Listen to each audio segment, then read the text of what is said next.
He does not have a son. So how are you going to have John 3:16 in this Arabic Bible? For Allah so loved the world that he gave his only begotten son. The Quran, he can give you the verses, says you believe in the Trinity, you go to hell. But the Bible is a triune God. Allah was the chief idol in the Kaaba. There were 300 and some idols. And Muhammad smashed them, but he kept the name of Allah. It's the same God that they had before. Nothing changed. The Hajj, the sacred pilgrimage, it didn't change, did it? They practiced it, the pagan Arabs, for centuries before Muhammad was born. I mean, there's so many details, we don't have time. The Treaty of Hudaybiyah, most important treaty, when Muhammad comes, this is incredible. He's started this Muslim religion, supposedly, and he's living in Medina now. And he comes in 628 AD with his followers. These are new Muslims now. And they come to Mecca. What do they want to do? They want to join the Hajj. What is the Hajj? They're going to go to this Kaaba. Got 300 and some idols, and Allah is the chief idol, and they want to join the pagans and go around. Okay, that's when Mecca was too strong. They stopped him. And he entered into this treaty of Hudaybiyah, the most important treaty, I guess, in Islamic history, because it set the law of war and peace.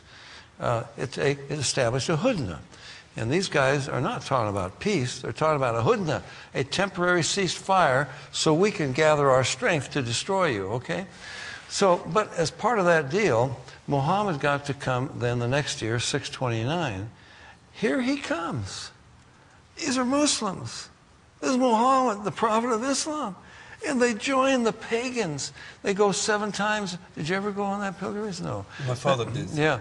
Go 7 times around the Kaaba, kiss the dark stone, touch the stone in the Yamani corner, run between Marwa and Safa, go to Wadi Mina. Every year they get trampled to death over there and throw 7 rocks each at each of 7 effigies of Satan, supposedly.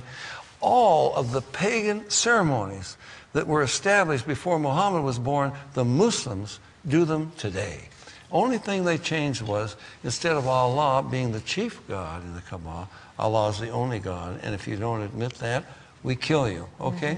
The Ramadan is the same thing. It's the same pagan ceremony. The Quran says, you could probably tell us this verse, that the Quran was first inspired in the month of Ramadan, right? Which says Ramadan already existed. And it was to be... Maybe I could recite the verse. Yeah, okay. إِنَّا أَنزَلْنَاهُ فِي لَيْلَةِ الْقَدْرِ. We have descended the Quran to thee in the night of vision. وَمَا أَدْرَاكَ مَا لَيْلَةُ الْقَدْرِ. What do you know what the night of vision is? لَيْلَةُ الْقَدْرِ خَيْرٌ مِنْ أَلْفِ شَهْرٍ. It is the night of vision that this Quran supposedly came down. That's when the crescent moon shows up. It's better than 1,000 months. تَنَزَّلُ الْمَلَائِكَةُ فِيهَا وَالرُّوحُ بِإِذْنِ رَبِّهِمْ. It's the day when the angelic host is cast out of heaven by the order of their Lord. Who is their Lord? And when are the angelic hosts cast out of heaven? This is in the Bible, the demonic force. And here's a parallel. The demonic force in the Bible is the good host in the Quran.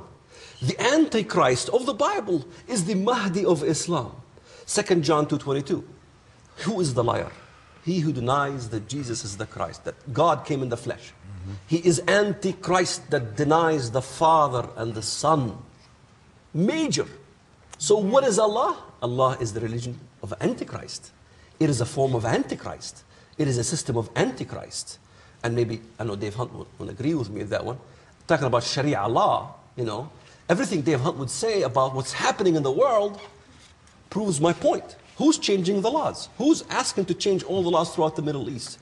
Who's establishing Sharia law? And what does that law says? Women have no right. Does not honor the desire of women. And honors a God of forces, a God of fortresses. Who's honoring a God hungry of war and jihad? Who's doing that these days? Is that not a religion of Antichrist? Oh, my, yes it is. You're making some good points, brother. You sure are good But we points. still disagree. That's right. It's because you're from the old school, you got to come to the new school. Okay. Here's a good question, ties into what you're saying, pastor called in and says, please ask our guest, how is it that a Jew can become saved? Well, you know, you got people on TV right now. I'm sorry. Maybe I won't name them, but there are a number of them who say, well, the Jews have a different faith, you know, and they don't come the same way. You know, look, I don't know why people don't think. The Bible says, Paul says, the gospel is to the Jew first, right? Mm-hmm. And then to the Greek. Mm-hmm. The first Christians, weren't they all Jews? Yes, they It were. doesn't say they got saved some other way. That's right. Jesus said, if you don't believe in me, whosoever will may come. Whosoever believes in the Son has life. Whosoever believes not the Son shall not see life. Mm-hmm. So whether it's Jew or Gentile, they get saved the same way. Mm-hmm. So how does a Jew get saved? They believe the gospel. How did the first Jews get saved? How did Paul get saved? That's right. Saul of Tarsus. So we're trying to make a difference today, and there is no difference. The Bible says so. The gospel. That's a was good for question. the Jew. What does al All. in front of most Islamic names mean? Al. Al simply means the. Al-Ilah means the God. I know they're trying to equate El, the Elohim, in this. Okay. Well, it is, but there is some sort of a connection, because if it's the only one, Al, you know, then it's the only one. There's only one God. So there isn't a connection as far as the Hebrew with the word El for Elohim, but El means the. Okay. You know, gentlemen, we're just about out of time, and I'm going to let you guys kind of take 2 or 3 minutes apiece, and what would you like to say, Wrap up. Dave? And it'll wrap up. Well, I would just go back to what I said before. I have prayed for at least 15 years, maybe more, that somehow God would tear down the Islamic curtain. You know, it's more vicious and impenetrable than the Iron Curtain ever was. I visited communist countries in the Iron Curtain days. I went to the First Baptist Church, well, not First Baptist, I'm sorry, the only Baptist church in Moscow. It was kind of a showpiece. KGB guy is the, the pastor and so forth. But at least in China, you've got churches, bamboo curtain, never as vicious and impenetrable as the Islamic curtain. The Islamic curtain, you can't take Bibles in. You can't have a non-Muslim